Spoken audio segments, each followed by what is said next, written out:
tenemos una noticia de última hora desde el Palacio de Buckingham. Amigos, este comunicado acaba de salir del Palacio de Buckingham y se los leeré. Dice lo siguiente: Su Majestad ha iniciado hoy un procedimiento oficial para la retirada de estilos, títulos y honores. Hace 5 minutos, el príncipe Guillermo y Catalina acaban de hacer algo que la reina Camila jamás imaginó que se atreverían a realizar. Han confirmado que el título real por el que ella luchó, esperó y finalmente consiguió, ahora tiene un desenlace oficial. No fue una advertencia, ni una sugerencia privada, sino una decisión firmada. Y la persona cuya aprobación figura al final de esta decisión es precisamente la causa de que esta noticia haya conmocionado al palacio. Durante años, Camila se manejó bajo una premisa tácita. Mientras Carlos estuviera a su lado, nadie podría afectar la posición que había dedicado décadas a construir. Guillermo podía expresar desacuerdo. Catalina podía mantener distancia. Los asesores podían manifestar inquietudes, pero Carlos era el rey y Camila confiaba en que su amparo sería siempre suficiente. Entonces dio inicio la reunión de emergencia. En privado, en el Palacio de Buckingham, lejos de los focos y la retórica oficial que suele disimular las tensiones familiares, se desarrolló una reunión crucial. Guillermo fue el primero en llegar. Catalina le siguió. Carlos y Camila ya ocupaban sus asientos. Sobre la mesa, un documento sellado sobre la sucesión, que dictaba una decisión ya tomada y con poca cabida para el debate. Un alto consejero desprecintó el sobre y leyó la primera disposición. Camila conservaría el título de reina durante el reinado de Carlos. Sin embargo, al concluir su título, el control de su casa, su posición ceremonial y el poder asociado a ella cesarían. No habría continuidad automática, ni un papel asegurado, ni un foco de poder independiente dentro de la monarquía de Guillermo. Y antes de desvelar la segunda página, aquellos que coinciden en que Guillermo y Catalina están acertados al salvaguardar el futuro de la corona, les invitamos a suscribirse, dar me gusta, y compartir este video de inmediato. Pues cuando sus partidarios guardan silencio, el palacio puede dar a entender que al público le es indiferente. Y la influencia de Camila solo perdura cuando nadie se atreve a cuestionarla. En ese instante, William tomó la palabra y la atmósfera de la sala se transformó. No alzó la voz, ni formuló reproches. Se limitó a afirmar que la monarquía no podría avanzar hacia su siguiente etapa si arrastraba consigo interrogantes sin respuesta sobre lealtad, privilegios y dominio. Se establecería un único monarca, una sola casa real y una línea de autoridad inequívoca. La futura posición de Camila no podría estar exenta de esta norma. Catherine guardó silencio, y esa quietud perturbó a Camila más de lo que cualquier debate hubiera podido hacerlo. Se anticipaba que William respaldaría su futuro reinado. La presencia de Catherine evidenciaba que la determinación era conjunta. No había acudido a presenciar, sino a ratificarla. Acto seguido, se pasó a la segunda hoja. En ella figuraba un compendio de solicitudes concernientes a la casa de Camila, el personal que mantendría sus funciones, su influencia en designaciones de alto nivel, acceso continuo a las residencias reales, disposiciones de seguridad extendidas más allá del reinado de Carlos, y atenciones particulares para sus familiares. Cada solicitud, considerada individualmente, parecía factible. En conjunto, sin embargo, se asemejaban a los pilares de una estructura concebida para perdurar más allá del monarca que la había gestado. Saludos, audiencia. ¿Se alegran de que William y Catherine por fin hayan marcado un límite para Camila? ¿Sí o no? Dejen su opinión en los comentarios ahora mismo y, si su respuesta es afirmativa, no se queden callados mirando. Suscríbanse y compartan este contenido, porque apoyar a William y Catherine carece de sentido si sus seguidores permanecen en silencio mientras se define el porvenir de la monarquía. Carlos observó a William, anticipando alguna duda. No la hubo. Catherine se inclinó finalmente sobre el documento y expuso el punto que Camila no esperaba de ella. Un título real, afirmó, debía simbolizar servicio. No podía transformarse en una propiedad privada ni emplearse para obtener beneficios perpetuos para familiares sin ninguna obligación constitucional. Camila releyó la cláusula. Había aguantado años de animosidad, vivido a la sombra de Diana y aguardado el momento en que el palacio considerara su posición finalmente estable. Ahora, William y Catherine le indicaban que el título jamás había estado completamente garantizado. Se le había fijado una fecha de caducidad, pero la página más riesgosa aún permanecía oculta. Afirmaba que la resolución ya estaba integrada en el plan de sucesión y que no se podía dar marcha atrás sin más. Camila se giró hacia Carlos. Él evitó su mirada. Al pie de la página, una firma de aprobación llamó su atención al instante. No era de William, tampoco de Catherine. La directiva que anulaba su futuro título había partido de Carlos, pero esa firma era solo el primer escollo. El verdadero riesgo se ocultaba en las páginas que William aún no le había mostrado a Camila. Durante meses, un grupo del palacio había estado analizando cómo se organizarían las casas reales una vez finalizado el reinado de Carlos. Comenzó como un análisis de rutina. Dotación de personal, medidas de seguridad, residencias, funciones protocolarias, nada que pudiera generar discordia familiar. Luego, empezaron a llegar las solicitudes. Una pedía que parte del personal de Camila continuara en sus funciones cuando William asumiera la corona. Otra buscaba mantener cierta autoridad sobre las designaciones relativas a causas benéficas, residencias y cargos ceremoniales. Una tercera propuesta sugería que ciertos arreglos de viaje, seguridad y alojamiento se mantuvieran para personas cercanas a Camila, incluso sin deberes formales bajo el futuro monarca. Por separado, estas peticiones parecían inofensivas. En conjunto, delineaban una estructura. William había revisado cada página antes de la reunión. Percibió una casa que no se preparaba para la transición de reinado, sino para mantener su propia autoridad a través de ella. El personal, el acceso y la influencia persistirían. Aunque el título pudiera perder su función constitucional, la maquinaria circundante seguiría operando. Esa era la línea que él no cruzaría. Carlos desestimó la inquietud como un simple malentendido administrativo. Camila había estado a su lado, representado a la corona, apoyado causas benéficas y soportado años de escrutinio público. La continuidad, argumentó, no era un privilegio, sino una salvaguarda, un modo de evitar que el personal leal fuera despedido al asumir William la corona. Sin embargo, William ya había contemplado esta defensa. Preguntó, ya que la continuidad de la monarquía exigía influencia en los nombramientos, acceso constante a ciertas residencias, que los privilegios de la reina vigente se extendieran más allá de su mandato, y que varias solicitudes incluían parientes de Camila en vez de miembros de la realeza con funciones oficiales. La tensión se apoderó de la sala. Camila replicó que su familia jamás había buscado un estatus real. Habían soportado escrutinio, críticas e intromisiones debido a su matrimonio.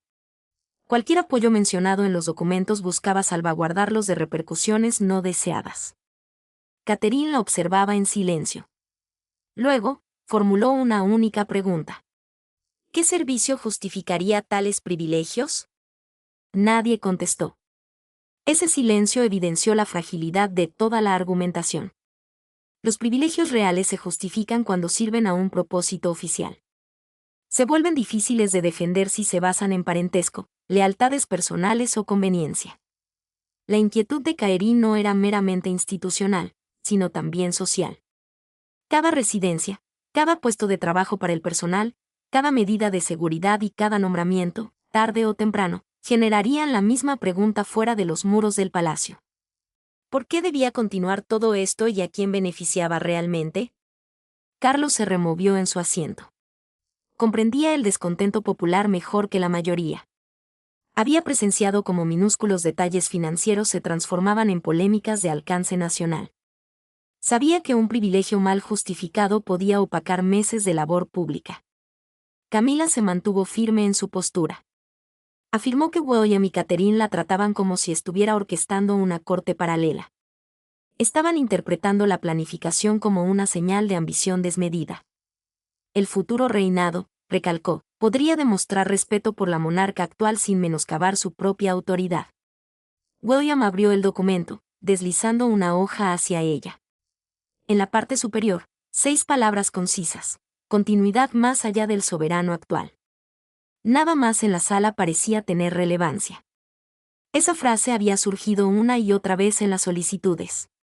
No era el lenguaje propio de un traspaso provisional, ni el de una mera transición.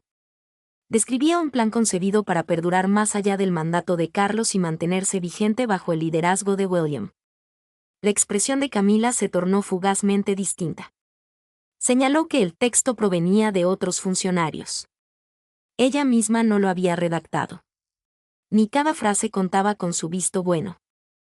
Una oficina generaba documentos de forma continua, y no todos los escritos llegaban a su mesa. Esa declaración generó una complicación inédita. Si Camila no había dado el visto bueno a las solicitudes, entonces alguien en su departamento planeaba mucho más allá de lo que ella indicaba. Pero si sí las había aprobado, entonces había asistido a la reunión con plena conciencia de lo que William había desvelado. Ambas opciones resultaban arriesgadas. El consejero principal consultó el registro de advertencias. A la oficina de Camila se le había advertido en repetidas ocasiones que ningún título, departamento, estructura de personal ni privilegio podía perdurar automáticamente tras el fin del reinado del monarca actual. La advertencia se comunicó sin ambigüedades, y fue desoída. Las peticiones siguieron presentándose. Una llegó 3 semanas después de la primera advertencia, otra se presentó tras un segundo encuentro con consejeros constitucionales. La última solicitud se entregó apenas unos días antes de que William y Catherine fueran convocados para examinar el historial de sucesión. Ya no se trataba de una simple confusión. Carlos dirigió su mirada a Camila, aguardando una aclaración que ella no ofreció. William, impasible, permanecía en su sitio. Catherine, por su parte, tomó un delgado legajo del expediente, uno cuya fecha Camila reconoció al instante. Ella estaba convencida de que aquella reunión había sido confidencial. Asimismo, creía firmemente que no existía ningún registro oficial. Catherine desdobló el segundo anexo y deslizó la primera hoja sobre la superficie de la mesa. No era una misiva, sino una transcripción fiel. El documento detallaba un diálogo privado mantenido meses atrás entre el entorno de Camila y los asesores de Palacio. Un fragmento en particular resaltaba. Un funcionario había advertido que ninguna autoridad vinculada a la reina en ejercicio podría transitar automáticamente hacia el siguiente reinado.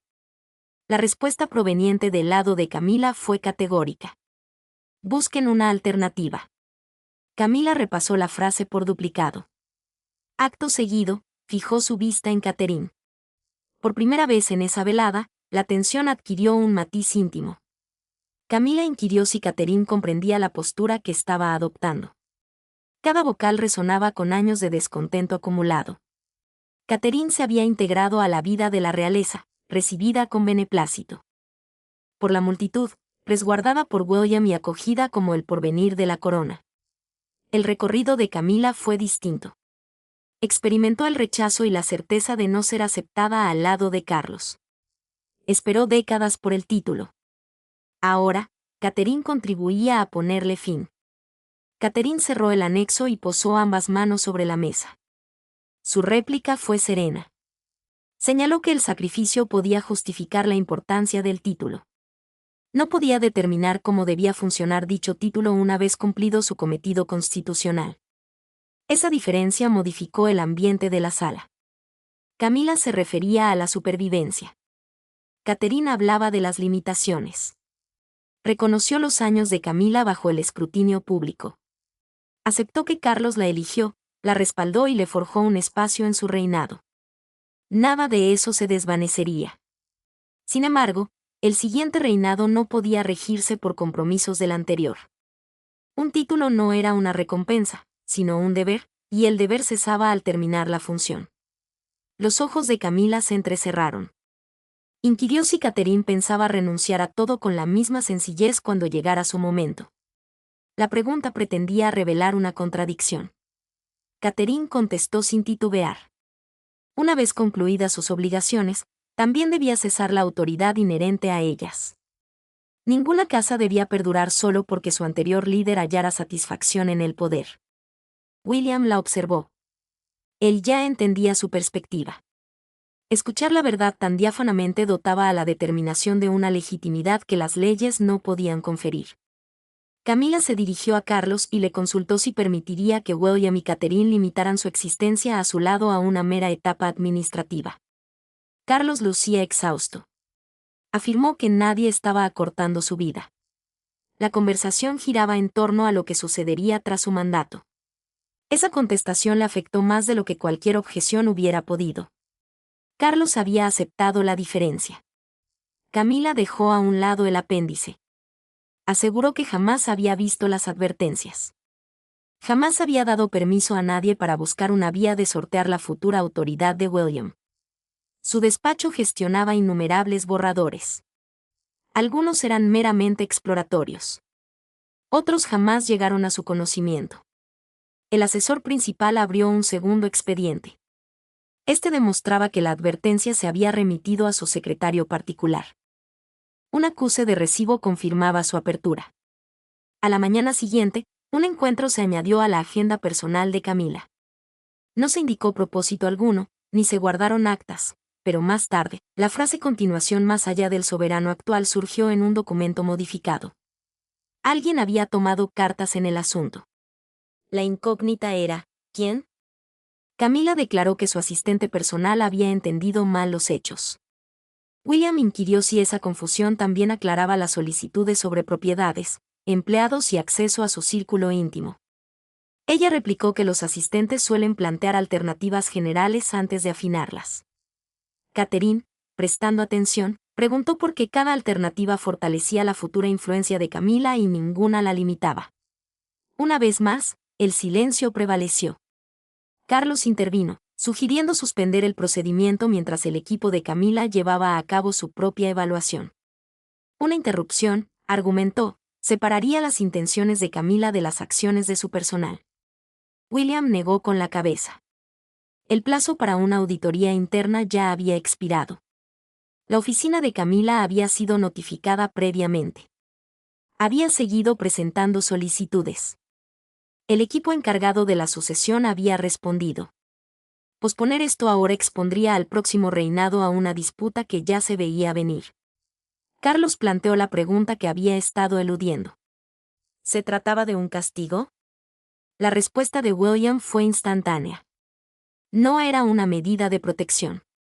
No era protección contra Camila como persona, sino contra la incertidumbre, contra directivas contradictorias, contra personal que reclamara autoridad previa, contra familiares que esperaran privilegios, contra una futura corte obligada a pasar sus primeros meses debatiendo promesas hechas bajo un soberano anterior. Catherine volvió a abrir el anexo y pasó a su última página. Allí, bajo las advertencias, se encontraba el fundamento legal de la decisión. La cláusula no la había redactado William, tampoco la había ideado Catherine. Surgió de una reforma aprobada meses antes, concebida para garantizar que los títulos reales, las residencias y el apoyo público se mantuvieran vinculados al servicio activo. Carlos la había rubricado ese mismo día. Se inclinó hacia adelante. La sala quedó de repente en silencio. Catherine posó un dedo bajo la firma y explicó lo que nadie se había atrevido a decir. William no estaba aplicando una nueva norma para anular la futura autoridad de Camila. Carlos estaba aplicando su propia normativa. Y si el rey intentara ahora hacer una excepción para su esposa, tendría que reconocer que la reforma era para todos, menos para la mujer que tenía a su lado. Camila se giró despacio hacia el monarca. En esta ocasión, él no pudo desviar la vista. Carlos contempló la firma como si fuera ajena. Meses atrás, la reforma se antojaba sencilla: agilizar la monarquía, eliminar redundancias, vincular el apoyo popular a un desempeño constante, impedir que futuras ramas familiares crecieran en exceso. Se presentó como una solución clara a años de críticas por los gastos, los privilegios y las funciones ambiguas. Ahora, ese mismo texto se volvía contra ellos. El consejero principal detalló la repercusión con detenimiento. Al finalizar el reinado de Carlos, Camila ya no ocuparía el cargo de consorte del soberano. Su labor ceremonial podría ser reconocida, su dignidad personal preservada, pero la autoridad inherente a la reina consorte no podría perpetuarse automáticamente. Conforme a la reforma, el deber cesaba primero. El privilegio venía después. Carlos inquirió si se podría redactar una excepción. La respuesta fue dicha en voz baja. Sí, pero no sin un coste. Una excepción para Camila requeriría registro, justificación y defensa. Se demostraría que la norma aplicaba a todas las residencias, salvo la del monarca. Se revisarían todas las decisiones previas de la reforma, residencias, personal, financiación, seguridad, títulos. Nada quedaría zanjado. Si creen que William y Catherine actúan correctamente al no permitir que una sola residencia esté por encima de las normas, este es el momento de demostrarlo. Denle me gusta al video, suscríbanse y compártanlo. El respaldo es escaso si no se manifiesta, sobre todo cuando se pide a quienes defienden el futuro de la corona que soporten toda la carga. Camila entendió la argumentación, pero la desestimó. Afirmó que el palacio ocultaba una decisión personal tras un lenguaje de carácter constitucional.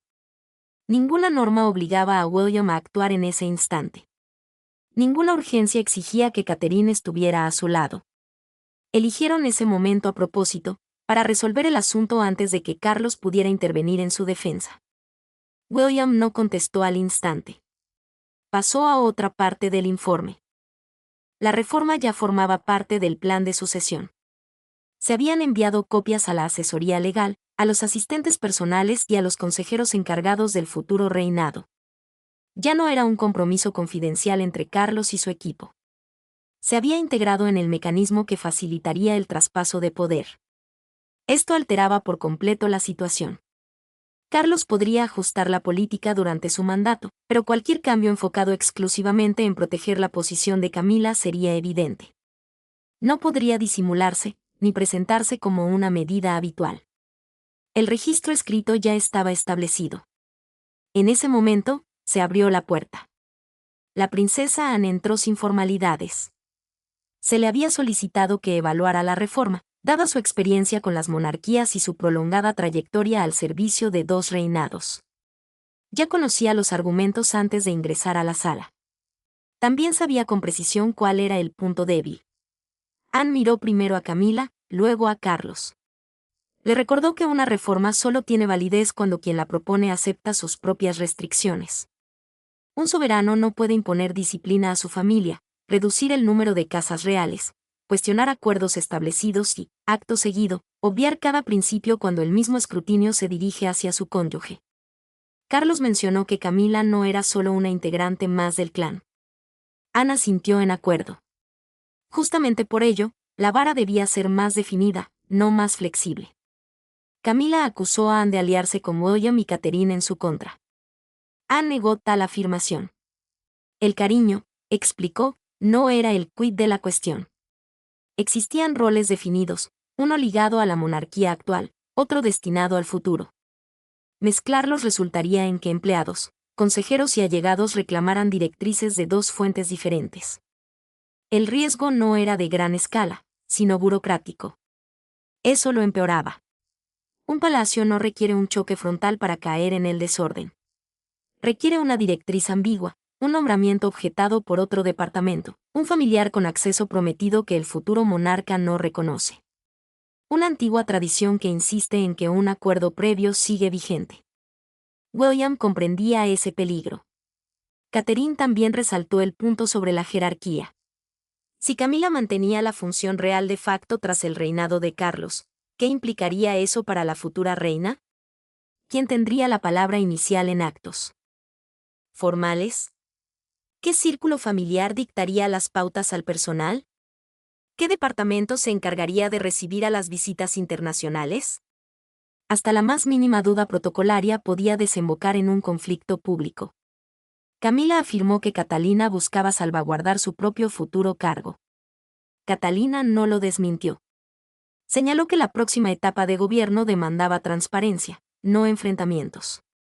Mantener esa claridad era, en parte, su responsabilidad, al igual que apoyar a Carlos fue responsabilidad de Camila. En ese momento, el consejero legal presentó la conclusión que nadie podría edulcorar. El procedimiento era legítimo. El historial de sucesión estaba cerrado.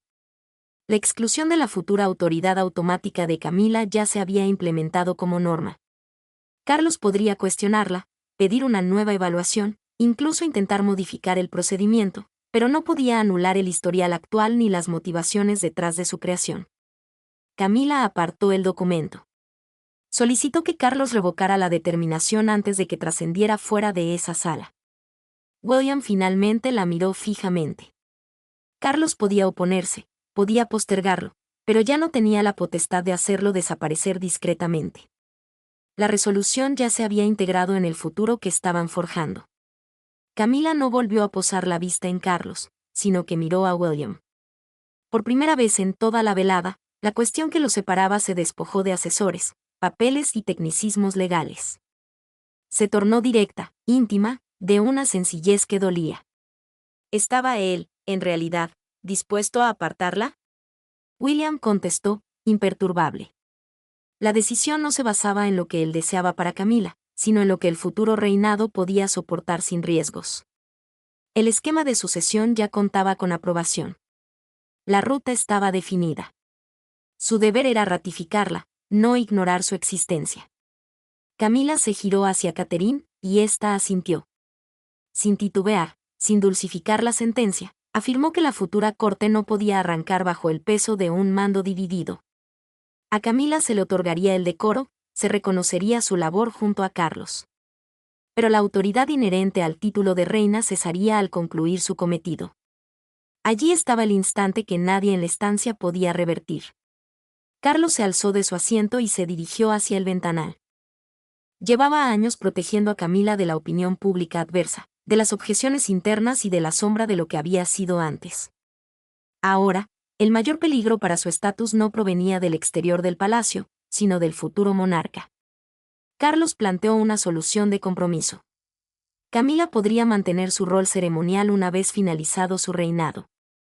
El personal se vería reducido, mas no suprimido por completo. Su séquito continuaría operando en una escala menor.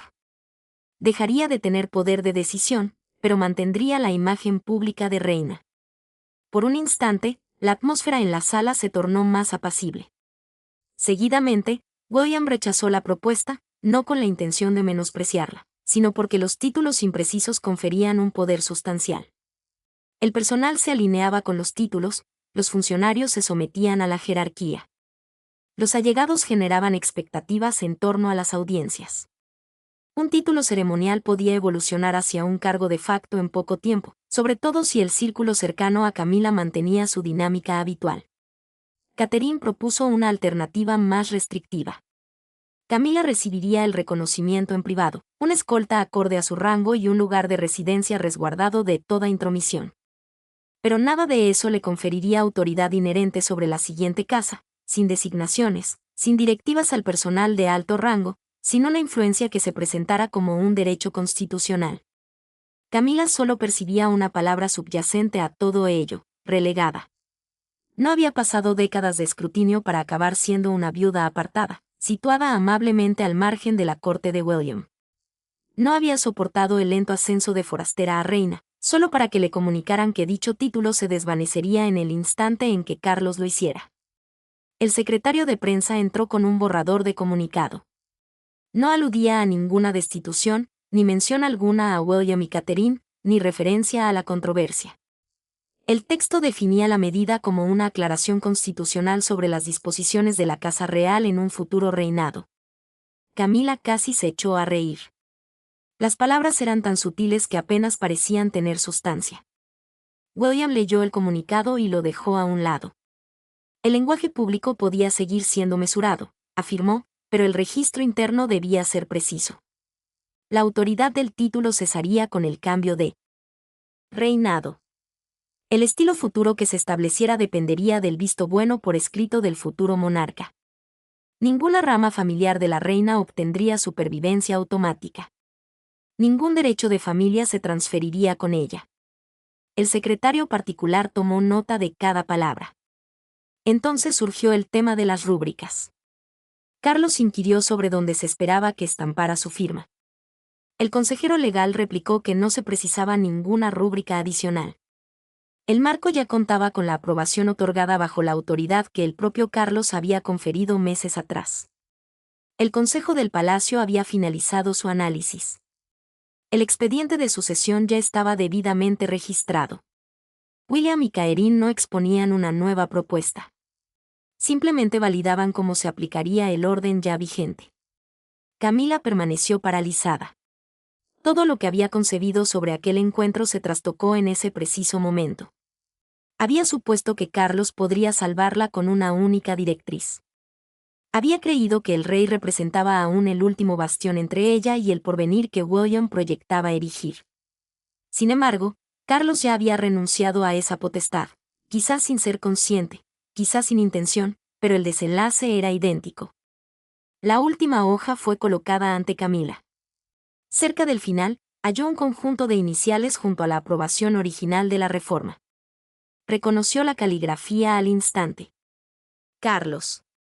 Sus ojos pasaron de la página al hombre que estaba junto a la ventana.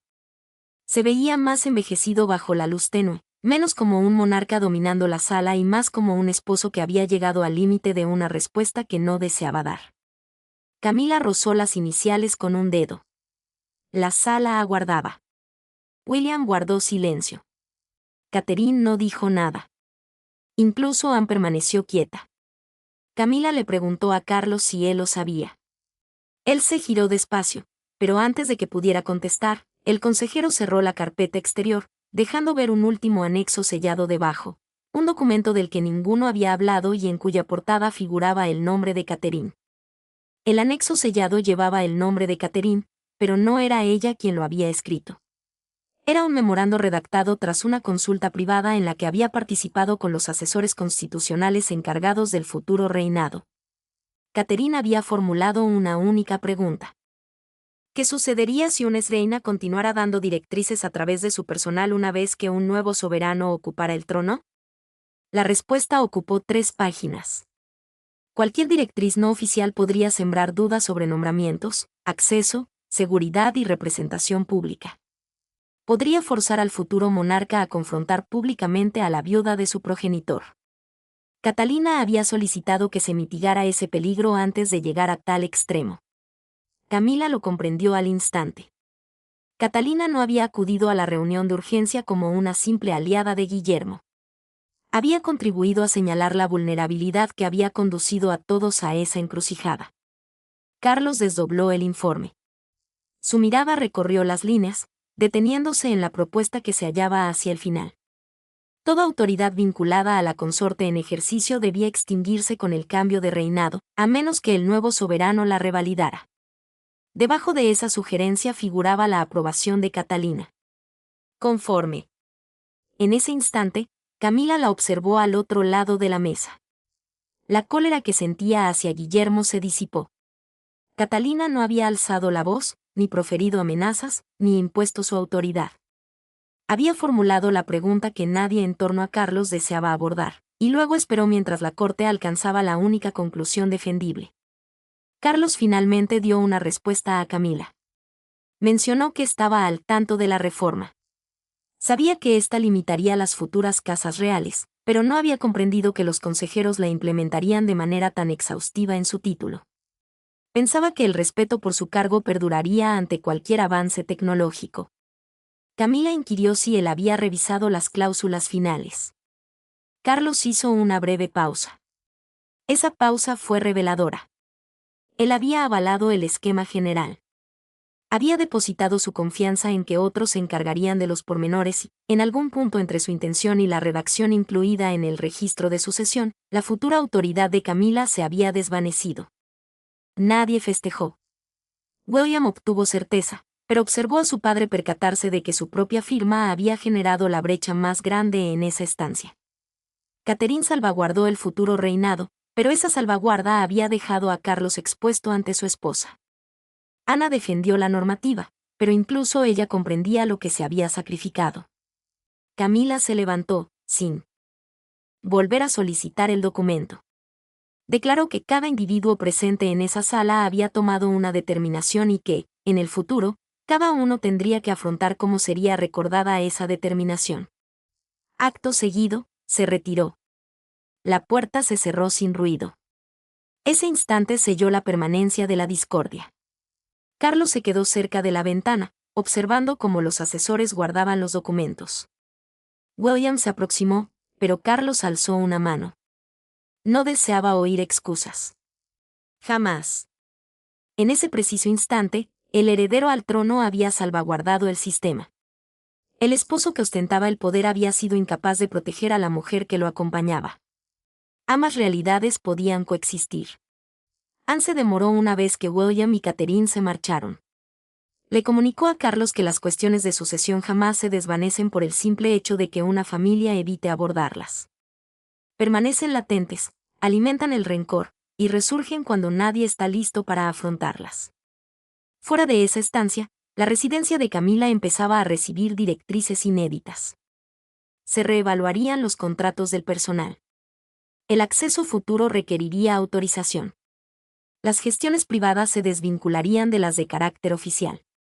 Nada se alteró a ojos del público esa noche, pero en el interior del palacio, la maquinaria ya se ponía en marcha.